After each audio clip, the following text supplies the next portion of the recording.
All right, seems like we're on. We're online. Cool. Yeah, checking this out. Making sure the connection is all right.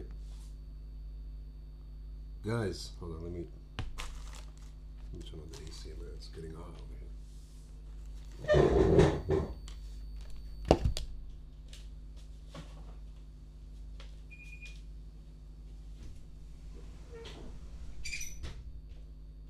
Guys, I don't know. Maybe no one has joined yet, but I want to talk about something really special that happened today.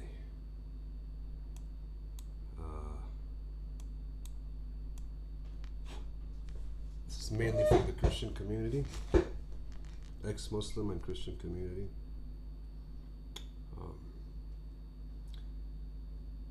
I finally had a chat with Sam Shamoun, man. I'm so happy about that. So happy. Let me see if I can. Yeah. I don't like to watch myself on videos. Even when I make a video, I don't rehearse anything. I don't do a lot of takes. I just like when I want to make a YouTube video or something. I just go spontaneous, man. And, hold on, let me close this. Okay. I just start and then never look back. I might maybe check it out someday if I feel like hearing what I was talking about, but I never see it to like evaluate myself or anything like that. So this is that's my phone, guys. Sorry about that. All right. Yeah, I'm still waiting for people to join chat. Nobody's here yet. But that's okay. I know I'm not famous or anything. I'm just a regular guy with irregular things happening to him. Have been happening to him ever since he was a little kid. And I'm getting ready to write a book about it.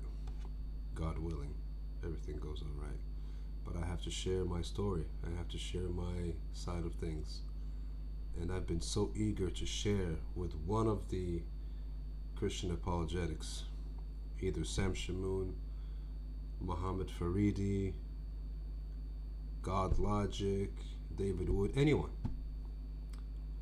I've been trying and trying for months, and finally I got accepted on Sam Shamoun's live.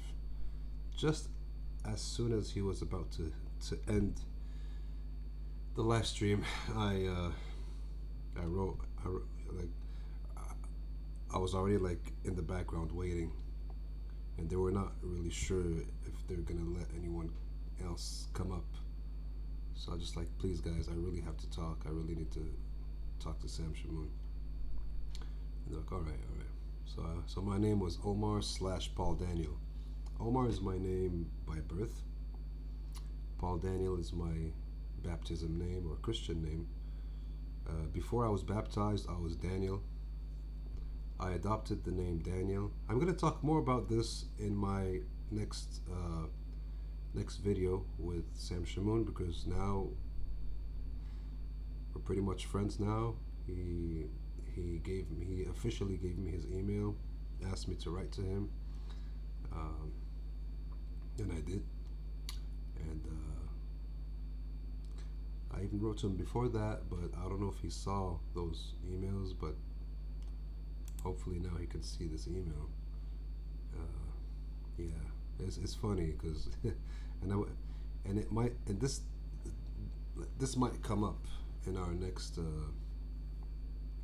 video, is that because I mentioned to him on email that I actually tried to reach to him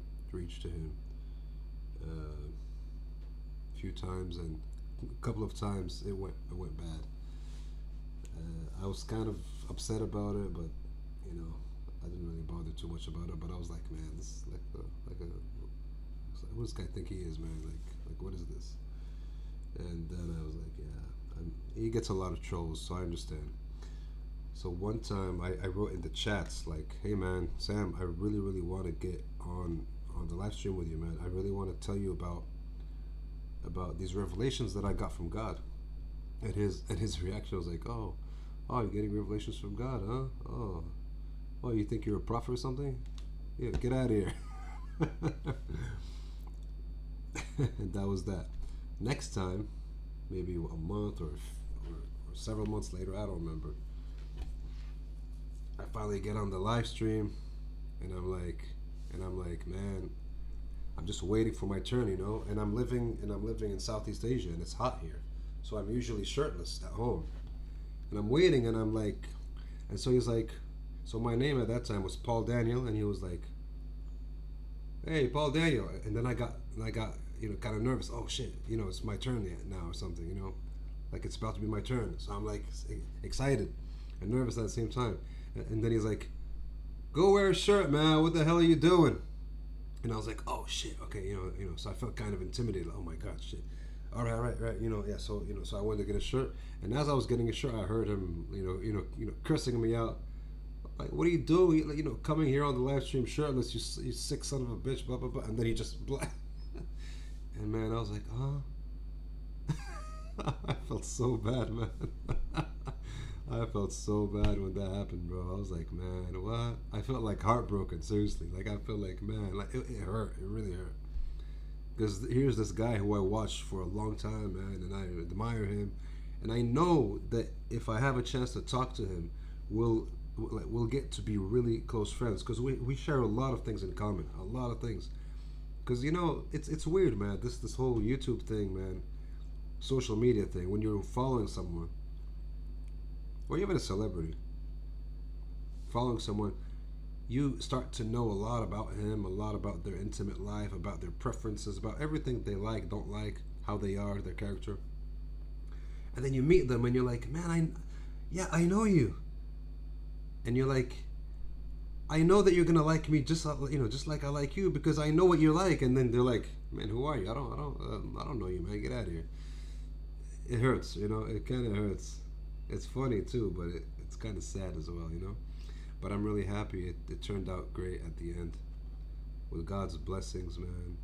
I finally got on the the live stream and spoke to him, guys. Go check out the video. It's I'm wanting to download the video and post that part with me speaking on my channel. So I'm gonna be doing that. We do that. I don't think he's gonna mind, right? Because a lot of people re-upload his stuff too. So I'm gonna do that, especially with because I'm in it. So, but yeah, it was great. Hold on, let me do this. Let me do this. Okay. So let's do this. Let's try to. All right. Let's minimize this. All right. Can you guys hear me well? Hold on. Sorry. Outward device. Okay. I think it's this. All right. I hope you guys are hearing it. So here,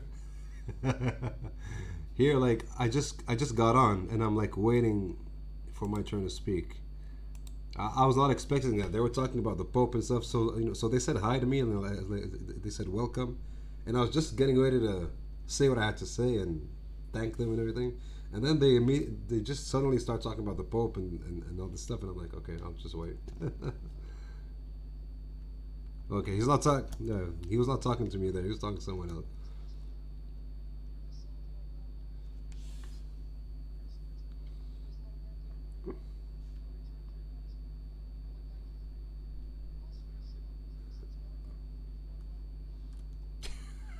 uh,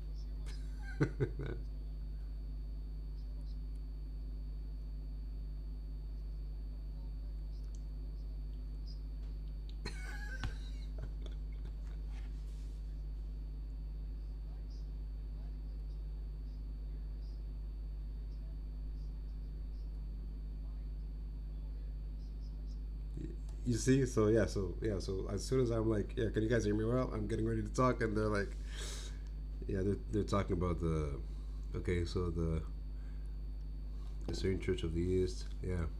So he's saying, yeah, he knows, he knew him well. Pretty interesting stuff, but yeah, but at that time I was like, okay, I was just kind of getting ready to, just catching my breath, getting ready to be, to be invited to talk, Wow.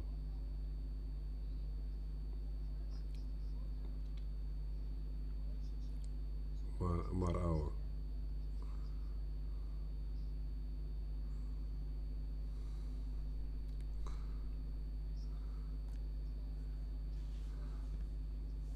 So anyway, I'm just gonna pass this really quick.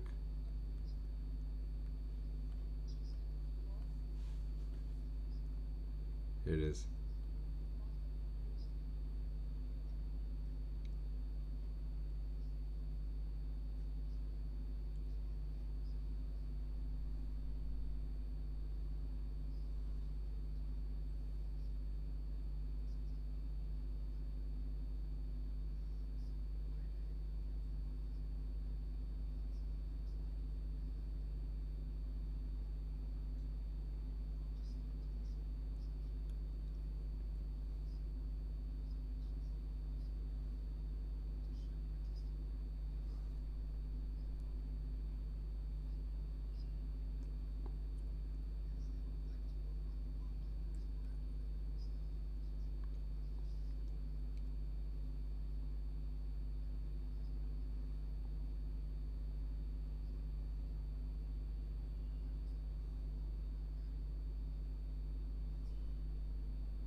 So yeah. Anyways, guys, I'm gonna upload that video, and so you guys can watch it.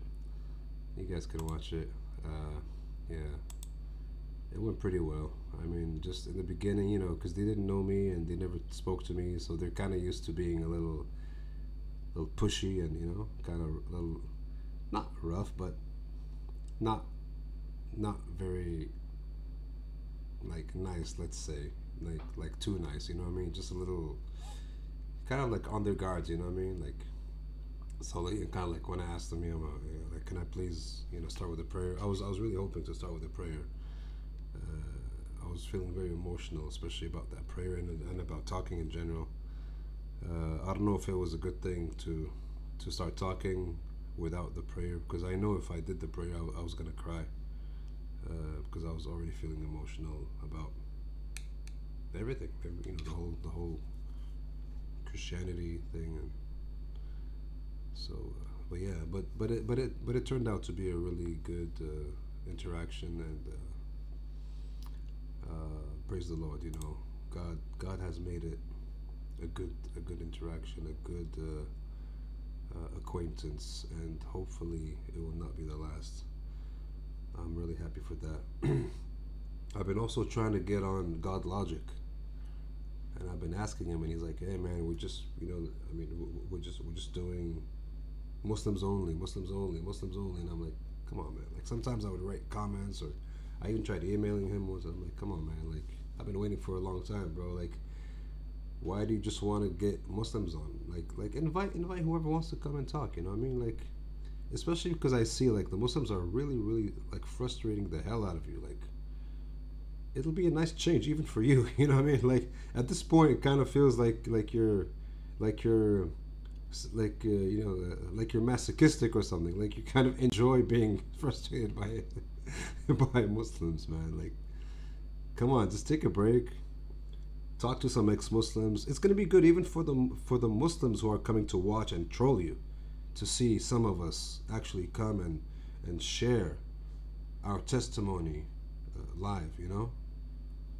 But yeah, but he just like doubled down, and he was like, nope. I was actually hoping to get on one of his lives Monday or Friday. I think Friday, yeah, Friday. But I didn't make it, and then I wanted to get on Monday. I didn't make that. I didn't make it then either. I just forgot and I fell asleep because it was going to be very late here if I were going to do that. So I was out with friends, and I just came back and I was so tired. I just slept. I forgot all about it. And then the next morning I'm like, oh chef, I just remembered that I was planning on trying to get on his live stream. So I watched his live stream after it was, broadcasted live. So it was uploaded, and in the video, he was very very strict on non-Muslims. It's like whenever they would come on, and are you Muslim? No, man, and they you know just hangs up on them. So that could have been me. I don't know. I guess God just saved me from that from that kind of humiliation. Because I mean, for those who have already seen my video with Sam Shamoun, I hope you can understand that I'm coming from a very different place.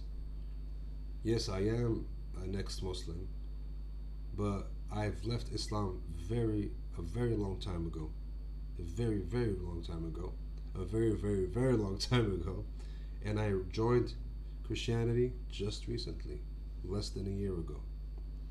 And I did not join because I just sat with myself and thought, wonder what it would be if I can, maybe I would like how I would, like maybe I was not sitting down trying to figure out what religion would suit me or anything. I was against religion, guys.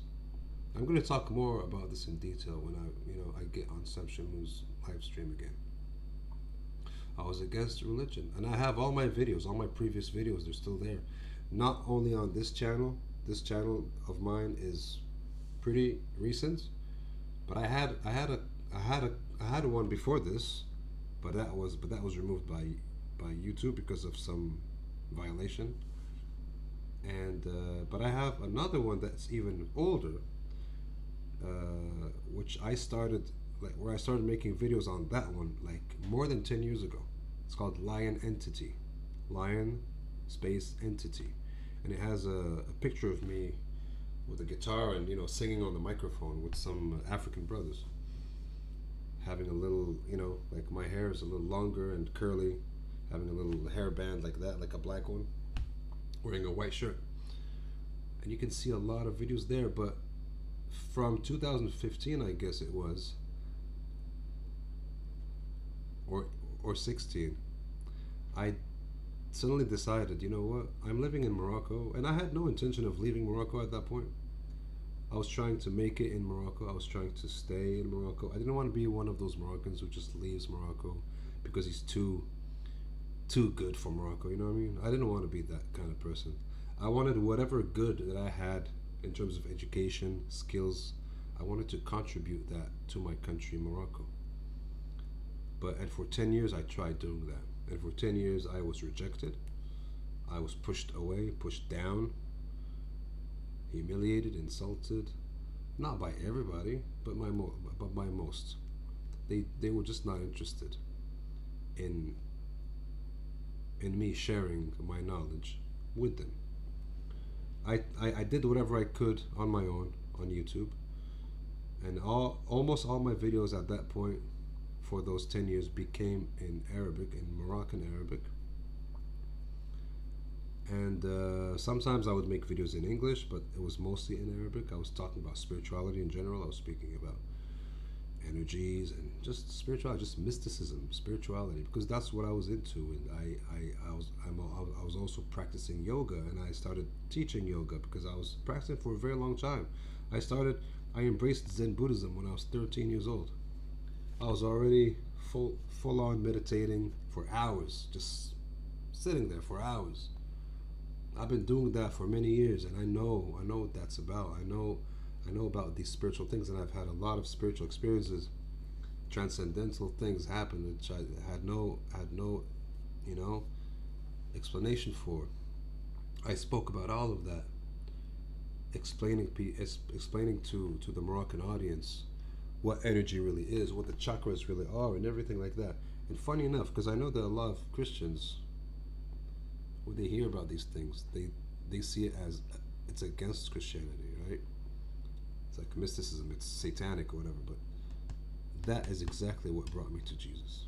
That is exactly what made me more receptive and more open to to invite Jesus into my life. And yeah, so there's a lot to say about this, and I cannot fit it all in one video or several videos. That's why I'm really wanting to write a book about this.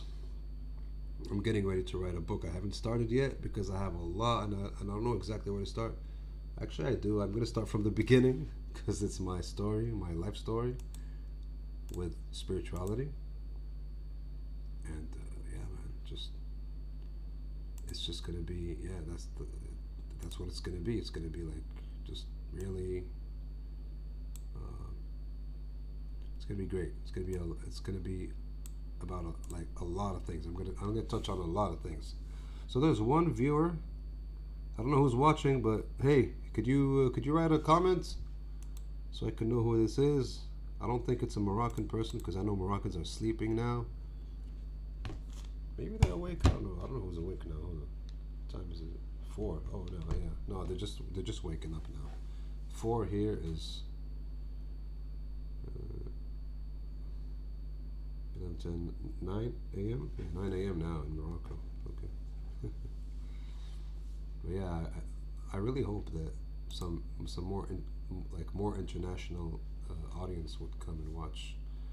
I forgot to even share my channel's name on Sam Shamoun's podcast, but that's okay. That's okay. Everything in due time. Even though I've already waited for so long, things are about to like possibilities are about to open up. I have started to open up already, slowly but surely. And hopefully, once they open, they will remain open, and they will not close again. So, yeah, man. Like, here, just let me show you a little.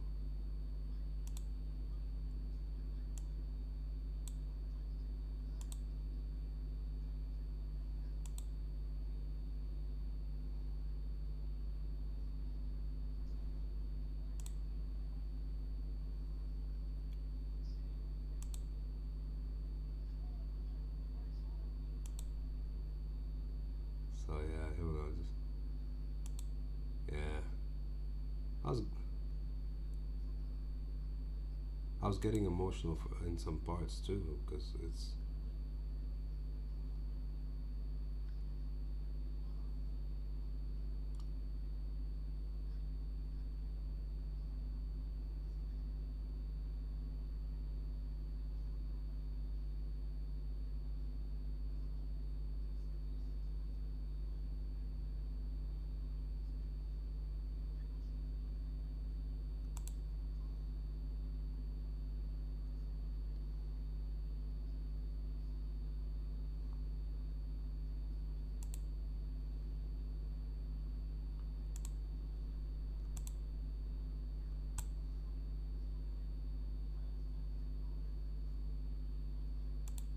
yeah. I can't find it now, guys. I'm sorry. Yeah, there's a lot. Sam Shamoun, being Sam Shamoun, teasing the hell out of me. He's a funny guy. He's a cool guy. He's a cool guy. You know, I mean, we're used to that kind of joking in the Middle East, in Morocco. Like, I'm so used to that. Like, I don't get offended by his kind of jokes. Like, I know he's, like very sarcastic, very kind of like in your face kind of stuff, or even cursing when he jokes. Like those kind of things. Like they really like, like I get it. I enjoy it. Yeah, yeah. He's cool. I'm so glad that we started talking now, because now finally a lot of things are gonna open up, and we're gonna talk about a lot of things now. We're gonna get more more things out to people. That's that was really my wish. That was my wish. It feels like it feels like the dots are finally starting to connect, and it's gonna create an immense wave of energy. It not only in terms of one particular religion, but in terms of truth in general and love, which is also part of Christianity, of course, but in a larger scale, not not only in a limited image of a religion known as Christianity, but larger than that. Because actually, what what I actually witnessed and noticed and experienced with Christianity is that, because the thing is, I was always against being part of a religion, because it felt like it's an enclosure. Every religion is like an enclosure. The only thing about Christianity that's different is that it's a religion of love.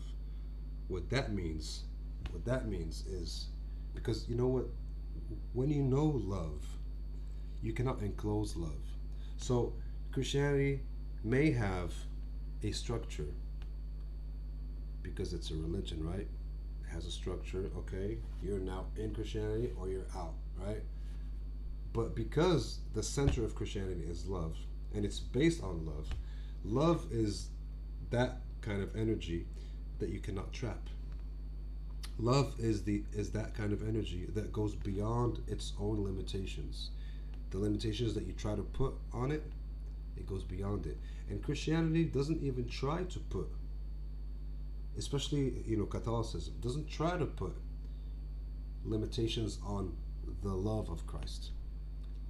We always talk about the love of Christ touching everybody, Christians and non-Christians. We pray for our enemies.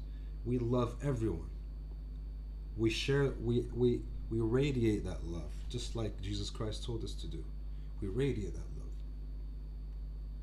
And by doing that, we don't entrap that love in the structure of Christianity. So it's very powerful. Exactly how love should be. Love is meant to break boundaries. So in that sense, and that's why you hear a lot of Christians say, I don't have religion, I have Christ. I never really got that. I was like, oh, what are you talking about? Christ, having Christ is a religion. I didn't get that before. But now I do, because Christ is love. Christ is beyond religion. You may have a house called Christianity, but the light that's within that house is not stopped by its walls. The walls don't try to stop the light. It allows the light to shine everywhere. And because of this, I had no issue embracing and becoming one of those who are known as Christian, those who are in Christ, with Christ. And I become one of those people, happily, And now, nothing means more to me than to do the work to spread my testimony, my discovery of truth, which led me to Christianity, which has been completed by Christianity. So I come from a completely different background, a completely different path. A lot of the times you see an atheist becoming Christianity, a Muslim becoming Christian, a Muslim becoming Christian, atheist becoming Christian, Buddhist becoming Christian. I left Islam and I stayed religious less for a long time, but I was still spiritual. I did not abandon spirituality. I did not abandon seeking all my life. Actually, seeking has become my religion. And I went to India seeking truth. I explored traditional yoga and meditation and mysticism, seeking truth. I I did many exercises with my own body and my mind and my breath. I fasted for long periods of time. I stayed alone for long periods of time. I did so much just because I wanted to know. My thirst for knowledge, true knowledge, has empowered everything else in my life. Even as much as I always wished and dreamed of finding true love with a woman and having my own family and my own children and my own loving wife who would never leave me. This seeking, I was not ready to abandon this seeking for anything else. I was not ready to like abandon the thought of getting married. I still want to. I have no issue with that. I actually love it. I love the. I have a great desire for that, but only if it if it doesn't go against my seeking or my quest for God, my being with God. It has to complete that. It should not go against it. That's why I cannot be with someone who's not for God, seeking God, wanting to know God, wanting to know truth, wanting to know love. I cannot be with that person. No matter how beautiful she is, no matter how much she loves me, no matter, and even someone like, I've spoken about this. I guess I in 2020, in the pandemic. Sorry, pandemic. I was about to say pandemic. So stupid of me. The pandemic, 2020. I met this girl online from the States, and she was Filipino, but she was from the States, and we just fell so deeply in love. We would talk all day, every day, and we would wait and wish and hope that this madness can end, so that we might meet finally and be together. And she was a Christian, and I was not. And she was begging me with tears in her eyes to become Christian. And this girl was the girl of my dreams, guys. I finally, like, God had finally brought me the woman I was always praying for. But she was, and for me, it was not a problem that she's Christian. It was a problem for her that I'm not Christian. And I told her, listen, I love Jesus. I love his teachings. I love what he represents. I know he's godly. I just don't have that image of him as being God himself or Son of God. And just because of that, I cannot really become Christian. That's what I was feeling, you know. I was like, I told her, but I would go to church with you, and I would pray with you, and I would love to be with you, even being part of your Christian life. And that was not good enough for her. She wanted to know up front that she was marrying a man who would be ready, who was already a Christian, so she can be secure about that and have her children be taught by their daddy, by their father, about Jesus, about the Bible. And I was not that man at that time. She ended up leaving me and marrying someone else. And it makes me sad sometimes, even now when I think about it. But I mean, of course, I do, like, I have no choice, right? I already accepted that she moved on, you know? But when I'm alone, when I don't have anyone in my life, I always go back and think about what if, you know? What if we really got together? And even now, as a Christian, I think, like, man, was that a sign from God that he brought me a Christian woman? And me, because my seeking was number one. Accepting to be Christian at that time for her meant for me that my seeking would end. Like, okay, I'm a Christian and that's it. Like, I'm done with my seeking. I know I don't have to look for the truth anymore because now, of course, my truth is Christianity, and I was not convinced. At least if she had prepared me or told me, you know what, let me tell you about the Bible. Let me tell you about Jesus. Let me tell you about that, or just take your time and let's study this. Let me tell you about it more. I was open for that, but she was kind of like it's kind of like black or white, you know, like yes or no. Are you gonna become Christian, or are we gonna break up? And I'm like, listen, I wouldn't want to break up with you, even if it's the last thing I do. I cannot break up with you. But you're asking me something impossible. For me to become Christian, I have to be convinced. I have to see Jesus as God. I don't see him as God. I see him as an amazing man, but I don't see him as God. I don't see him as the Son of God.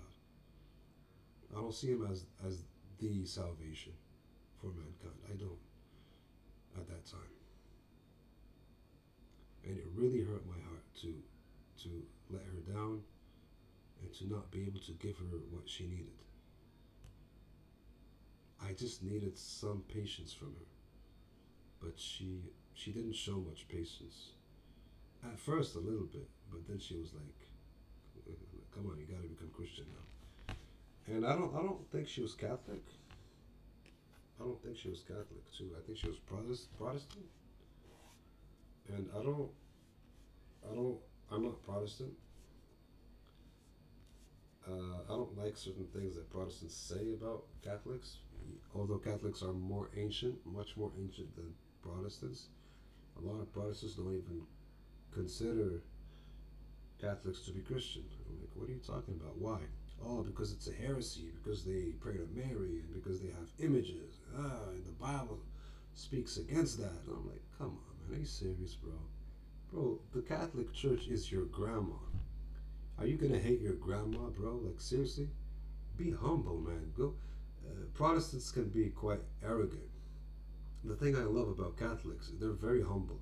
I think, I, in my experience, Catholics have been the most humble of Christians I've ever met. The most humble and the most loving too. They're very like loving, very endearing.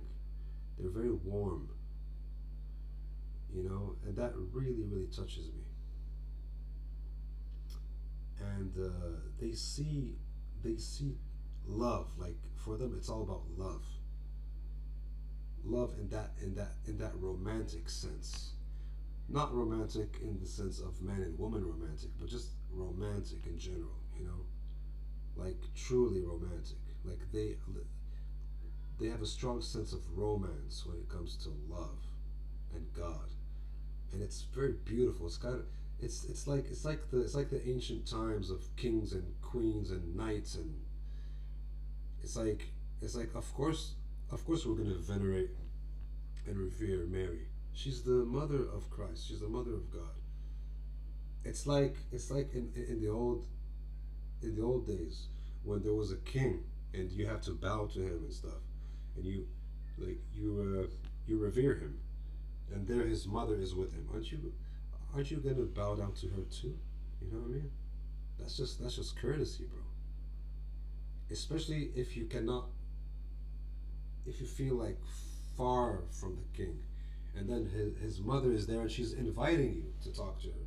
My son, can I help you with something? And you really want to talk to her son, the king, but his mother's there, inviting you to talk to her. Like, wouldn't you ask her to pass on a message? It's his mom, you know. It's not anyone. It's the king's mom. She's a queen, you know what I mean? She's a queen, and that's why we have so much reverence and respect for Mother Mary, because she's our mother as well. If Jesus is our Lord and Savior, she's our mother. She's not just his mother now, because we are part of his family. So it's not just like a king and his mom now who rule over a nation. It's more intimate. Now she's your mother, because even if you are part of a nation that has a king who has a mother, his mother is kind of like your mother too. especially if it's a good king, especially if it's a king who really cares about his people. And who cares about his people more than Jesus? King Jesus. You know? Jesus is care itself, is love itself. Humble, humble king, mighty king, powerful king, godly king, God and king. I mean, how dare you not show respect to the mother of your God? Like, seriously? I don't like how Protestants talk about Mother Mary. I don't like it. I don't like how they disrespect her. Oh, you think she's not sinless? Oh, she was sinful. You know, she's just a human being. Like, don't talk about her like that, bro. Don't talk to her. Don't talk to her. Don't talk about her like that. Have some respect, man. Have some humility. How can you love Christ when you talk about his mom like that? You don't really love Christ. I'm sorry. That's why I'm down with the Catholics, with the Orthodox, and with the Assyrian Church. The ancient churches, all the apostolic churches, I'm down with them. I'm not down with anyone who disrespects any of the people who are closest to Jesus, especially his mom. Like, how could you do that? You can't do that. You can't do that. That's rude. That's rude, man. You don't do that. So for that reason, I don't get down with Protestants. I mean, if I have a Protestant friend and they invite me to church, I would go. I would gladly go, and I would just pray with them and sing with them and dance with them. It's fine. But I always feel something missing because they have a stage. They don't have an altar like we do in the Catholic Church or even the Orthodox Church. And after that, I always have to go back to the Catholic Church and just get on my knees and pray and weep for my Lord Jesus Christ.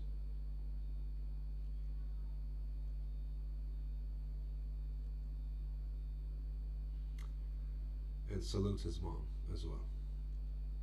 Yes. I have no shame about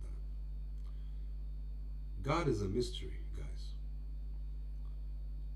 We don't pretend to know this is God and this is not God. No, God is a mystery. When you have Christ, the Son, the Father, the Holy Spirit, and Mary, and the saints, and the angels, God is in all of them, man. Like, God is there, bro. We're not about to play semantics and just, oh no, he's God, she's not God. Like, it's rude. It's rude. It's kind of like, the king thing, right? The king example that I gave earlier. Like, yeah. This is my king. Oh, his mom? She's not the queen anymore. You know what I mean? Even if it's true that his mom is not the queen anymore. For example, the king has a wife, for example, and she's the queen. But the mother of the king is still alive. She's the one who gave birth to him. Without her, there would be no king. Even if she's not officially the queen anymore, she still has to be treated like a queen. You see what I'm saying? That's the kind of approach that we Catholics and Orthodox have towards Mother Mary. So you can't disrespect her, especially when she's so full of compassion and love and motherly love and maternity. She treats us as her own children. People saw her. She's visited people. There are sites around the world where she appeared, apparitions of the Blessed Virgin. Children saw her, nuns saw her, normal people saw her, priests saw her. Our Lady of Fatima, Our Lady of Lourdes, Our Lady of... All these places are holy places now in the Catholic tradition because she has appeared in those places. And those places still, to this day, have miracles happening in those places. So, there is a mystery going on. There is a mystery. No matter how much we think we know God and understand God, it's a very healthy thing to accept Him as the greatest mystery. He is a mystery. God works in mysterious ways. Don't ever forget that. That is why it is so important to humble ourselves. To humble ourselves. Even if we don't understand something completely. Like, why do we talk to Mary? Like, you don't have to if you don't want to. It's fine. But why do you have to hate on people who do? It's fine. They want to talk to the mother of Jesus, the mother of God. So what? It's his mother. And someone from the Orthodox Church one time, because I go to both, right? I mostly go to Catholic, but I go to both sometimes. Someone from the Orthodox Church told me, do you think that Jesus would be angry if you wanted to speak to his mom? Seriously. Do you think, like, because these Protestants, for example, or non-denominational Christians or whatever, which are also a denomination unto themselves, you're heretics, you pray to Mary. Like, do you think Jesus would hate you if you prayed to her, to his mom? Even if you prayed to her, even if you worship her, it's his mom, bro. It's his mom. If someone loves you, but they go and spend time with your mom, and they admire you, and they love you so much, but they love sitting with your mom and just talking with her and just soaking up all that motherly love that she shows them, are you gonna get angry?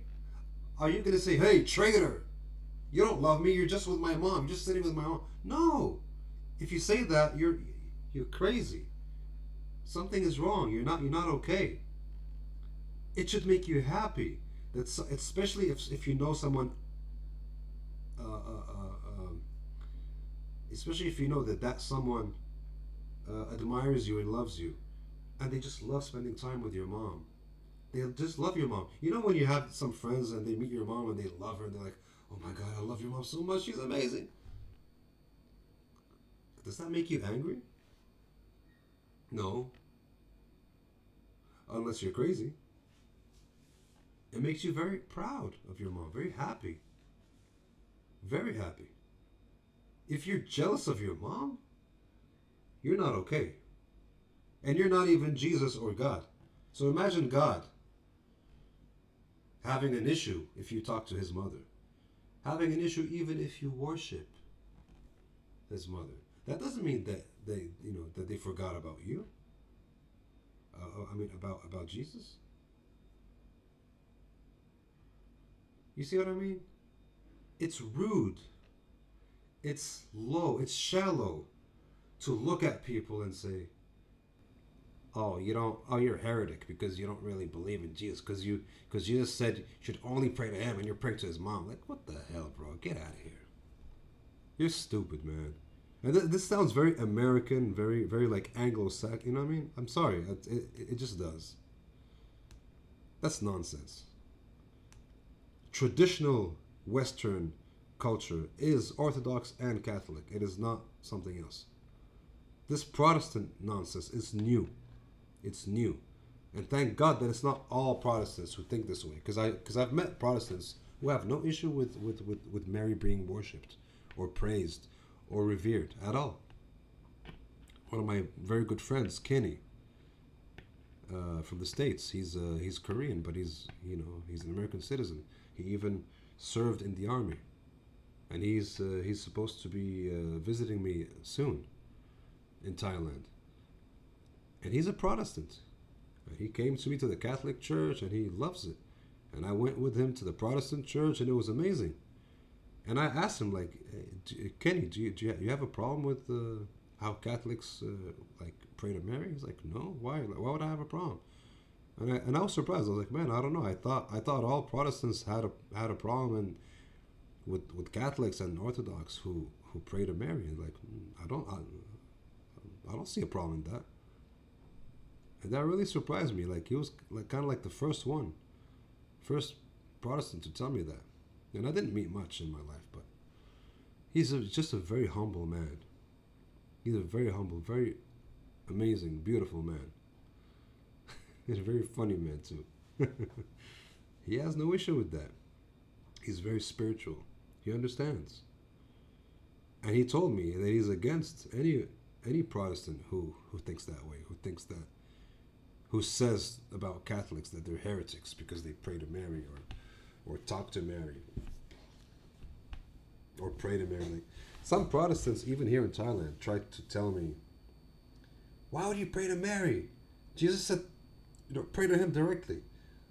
And at that time, I was not as versed in the Bible as I am now. If I was told this today, I would tell them, hey man, what do you have to say about what do you have to say about when the Bible says that you can actually pray for people and you can ask people to pray for you. And at the same time, the same Bible says no one is better to pray for you than people who are more saintly, who have less sin, who are more spiritual, more religious, more devout.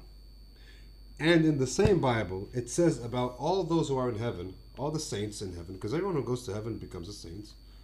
Mother Mary is a saint. Yes, of course. She's the mother of God. So she's a saint. So and all saints are free from sin when they are in heaven. It doesn't matter if you believe she sinned before, didn't sin before. She is pure. Along with the other saints, but she's the most powerful mediator. She's the most powerful one that you can pray to or I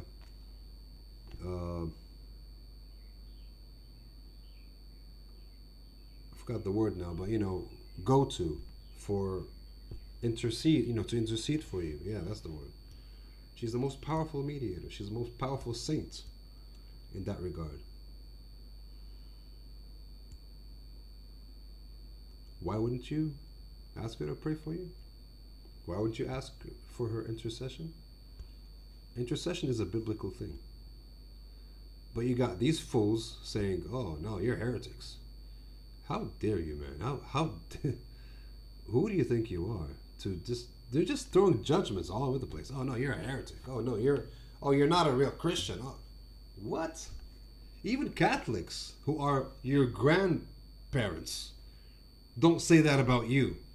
Even though you guys took away several books from the Old and New Testament, you got something around 60 books or something.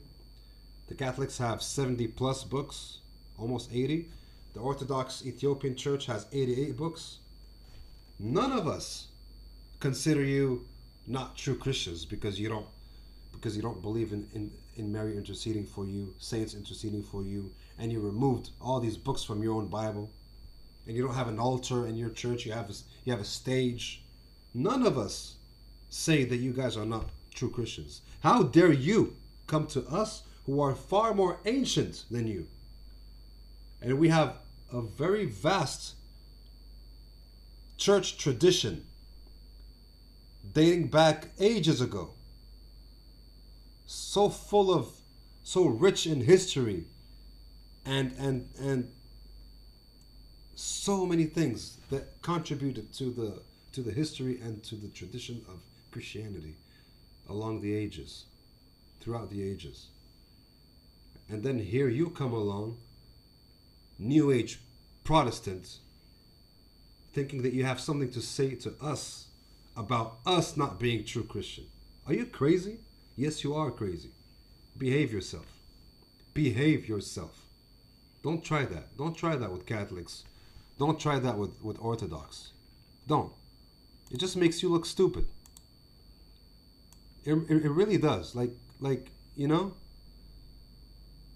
it's so arrogant, man. It's so arrogant. Every time I meet a Protestant, I'm like, man, like they don't know what they're missing, man. Really, like they don't. And every time I meet a Protestant and I ask them, what do you know about Catholicism? They say, oh, I don't know much. I just know that, just all the stereotypes about the Catholics. And I've noticed Catholics and even Orthodox, we've been very silent. We haven't been really vocal until the videos that I've been mentioning about Sam Shamoun and God logic and all these, and I love them for being apostolic Christians, even though a lot of them don't really make it clear what church they belong to. But Sam Shamoun is very open about that. He says he's Catholic, like straight up. But at the same time, he says he loves the Orthodox and Assyrian churches because they're apostolic. And they just, what was I going to say? Yeah, they just man, what was I going to say? I'm sorry. It's like, yeah, like these Protestants just come along and just start saying, yeah, no, you're not real Christian. Like, bro, you're a little too full of yourself, man. You're kind of arrogant, and and they don't really know about Catholicism. And some of them would be like, yeah, oh yeah, I come from a Catholic, from a Catholic background. Yeah, but you were never really Catholic. You never really practiced. You never really studied, really, about it. I like like whenever I go to Protestant church, man, I just feel like something is missing, man. It's like, hold on, let me read this chat, guys. Hey there is a hey. Well, by the way, Rains, thank you for your comment. Thank you, because I'm as you can see, there's not a lot of people watching. Thank you very much for your comment, whether it's positive or negative. I still haven't read it, but I'm gonna read it now. Hey there. Hey, oh, sorry. Hey, hey, there is a reason why the Tanakh has the books that it does. Those books are in the original Hebrew. The extra books, Apocrypha, were only in Greek and therefore less reliable to Jewish scholars. Look into the Dead Sea Scrolls. Sure, of course, yeah. I'm well aware of the Dead Sea Scrolls. Yep. And yeah, man, and even in the Catholic Bible that we have, and the Orthodox Bible, we have canonical books from the Old Testament, which are not even part of the Jewish, like Old Testament, like the book. I mean, the Torah, or whatever you call it, because the Torah is a collection of 5 books, if I'm not mistaken. Genesis, Exodus, and some other ones. I don't remember exactly, but yeah. I don't know much. It's like when you say Tanakh, what do you? Because guys, look, you gotta remember, I'm still not like an expert on all these things. I can't get everything like on the top of my head, but the Tanakh, I don't know what exactly the Tanakh is in relation to, in comparison to the Torah. Are you talking about? Do you mean like the the books of the prophets? Because I know those are not really part of the Torah, the 5 books of the Torah. There's something else, but is that what you mean by the Tanakh? I don't know. Yeah, let me know. But yeah, I'm still learning. But I know I'm on the right path. I know that much, and I'm learning fast, guys. I'm learning fast. It's just that just bear with me. Sometimes I don't know some details, or can't really point something out clearly. But I'm getting there. And I have no doubt about that. But yeah, man, Christianity is a religion of humility. Okay, thank you. Yes, the law, the prophets, and Psalms. Oh, nice. Okay, yeah, sure. Okay, yeah, I get it. Nice. Okay, thank you for that. So now I know, now I know what the Tanakh is. Thanks to you. Thank you very much. Yeah, man. And these Protestants and other Christians, they would just take books off of the Bible, like why would you do that? And I'm saying that even as a Catholic, because even as a Catholic, I know that even the Orthodox have more books than us. Okay, so I'm not really happy about why the Catholics took some books off, but at least they didn't. When I asked the priest, they were like, yeah, like at that time there were all these books, and we do consider them like books of the Bible, but we just it was just decided in the Catholic Church that we would keep only these books because these books are more like they're more what the people need. You know, like, we don't want to confuse the people too much. So you know, so this, for example, like the Book of Enoch and all these books that talk about visitations, like you know, like extraterrestrial stuff, like you know, like we don't really need that now, you know, but we know it's there in the Orthodox Church, and we don't really have an issue with it. Like we just don't really include it in our canon, you know. But yeah, so I mean, and this is a this is like an honest priest who told me this, and I even asked him about like the Gospel of Thomas, and he said, yeah, like there are some Gospels which are actually reliable. They're actually considered true, but the decision has been taken to not really include everything because there was a lot of things, and we just included the things that we, you know, that the priests at that time and the religious body at that time considered to be enough for the common man and woman to, you know, to know God and to just, you know, lead a pious life, a saintly life, and all these things, and you know, but he said that we are aware that there is more books.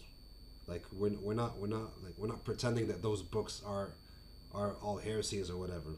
Some of them are, sure, but some of them are not. And for example, like the books, like the Book of Enoch and the books which belong, even the book of you know, the Gospel of Thomas. I hear a lot of Christians on YouTube say, "Oh, it's a heresy. Oh no, it's, you know, it's been debunked. It's not real. You know, it's not a real thing." But India has received the Gospel of Thomas way before it has received any of the other Gospels. And the reason for that is because Thomas himself has been said to have traveled to India. Even before becoming a Christian, I knew about this. And India was one of the first, if not the first places, well, maybe not the first place, of course, because Christianity was already in Palestine, but Christianity spread out very fast in India at that time, a long time ago. I think from the first century or something. Yeah, of course, because you know Thomas was from the first century, and yeah, and Christians. So there is a, you know, there's a church of Christians in India, which are very ancient, from the first century, who follow the Gospel of Thomas. Like that's their main gospel. You know, guys, correct me if I'm wrong, man. Like, cause like I'm just saying what I know.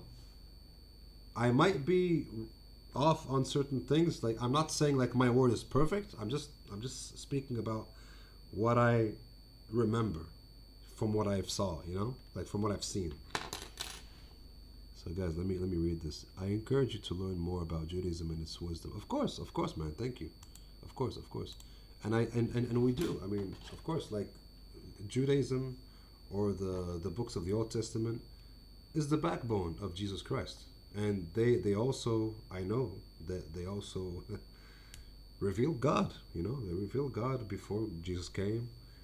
And they even speak about the Messiah, when the Messiah will come, when the Messiah will be, you know, like how he will suffer for us, how he will be a sacrifice for us. All these things are said in Judaism before Christianity. You know, certainly. So I mean, the books of the Jews just solidify my faith in Christ even more. So I'm not about to dismiss them like whatsoever. Yeah. The Psalms are amazing, man. The wisdom of Solomon is amazing too. You know, Proverbs, you know, yeah. There's a lot. I mean, bro, the Bible Like when you have Old and New Testament, man, it's like, and I haven't even read most of it, but I came to that realization through personal experience. You see, because like I said in the beginning, and just like the video that I mentioned from the beginning of this video about Sam Shamoun, and I want you guys to see it, and I will be talking to him very soon, God willing. That I come from a different path. I was not studying the Bible or Christianity or Judaism. Therefore, I came to know Christ. I threw everything away. I threw everything about religion away. And yet, Christ was revealed to me. Things from the Bible which I've never read were revealed to me. I even wrote them on my social media. And when I showed one of them to one of the priests who I was trying to tell about my testimony, he said, "You know what? There's a verse that's phrased in almost exactly the same way. Like the message that you're saying in your quote is exactly like Corinthians 13." And then he opened the Bible and showed me 1 Corinthians 13. I started to cry, man,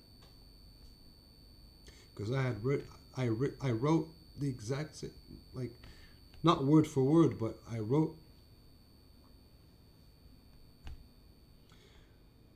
If you guys know Corinthians 13, it talks about love. It talks about the glory of love, or the importance of love, or the excellence of love, right? You know, it doesn't matter if I have all the riches in the world, and if I have, gifts of prophecy, and if I have no love in my heart, it means nothing. And it goes on and on to say these things. If I can, I'm just paraphrasing, move mountains and all these things.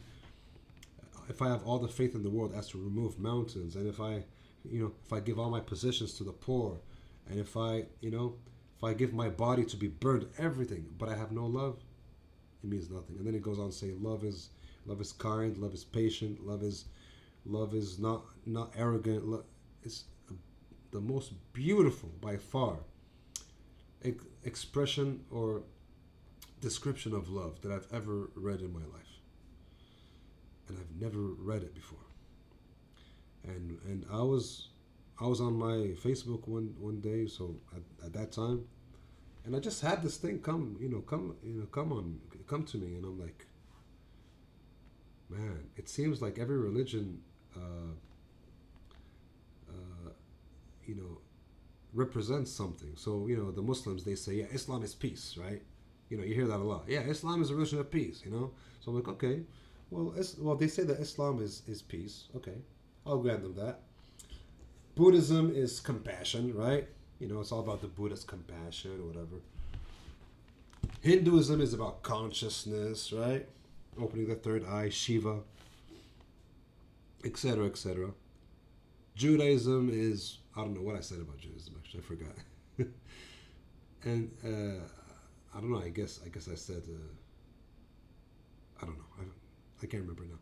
And then I said, and Christianity is a religion of love.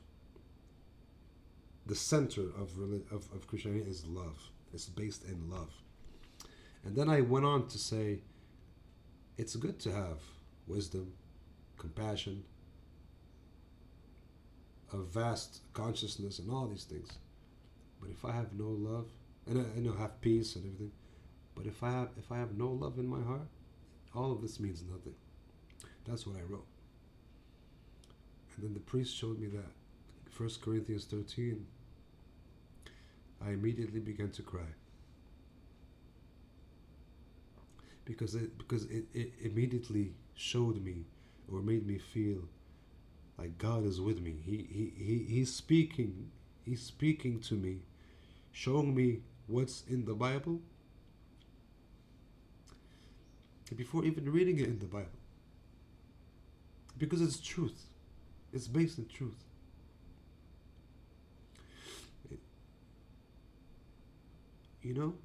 Corinthians 13, it talks about love, what love truly is. And I don't know, man. It's very similar to what I wrote, and it's not just the only thing. Like a lot of other things, I can't remember right now, but that's when I knew. Okay, God is real, man. God is real. He knows I'm seeking the truth. He's sending me messages, and when I open the Bible, I see those same messages. That I've received in my dreams, in my,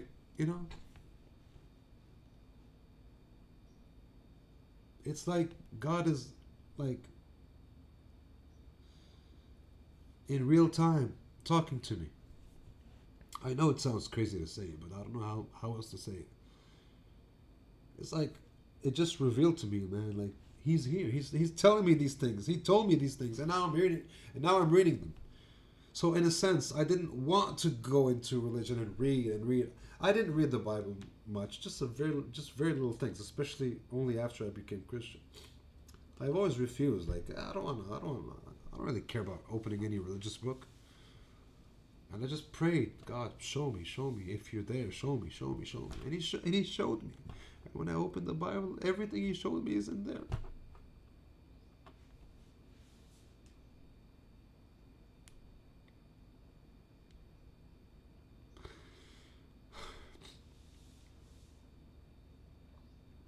How can I not give my life to him? How can I not put my faith in him?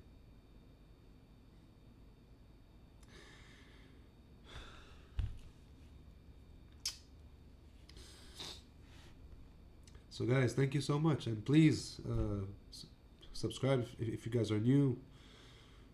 Check out my other videos, and stay how do you say it in English? Yeah, stay on the lookout for the next videos, man. Now it's about to change in a big way. Finally, we got a hold of Sam Shamoun. Finally, I'm able to share my message. Well, my testimony, rather. So that we can share the message of love, of Christ. So that we can accelerate the work of God in the world. Thank you very much for watching, guys. Have a good one. Peace, love. Always be with you in the name of the Father, the Son, and the Holy Spirit. Amen.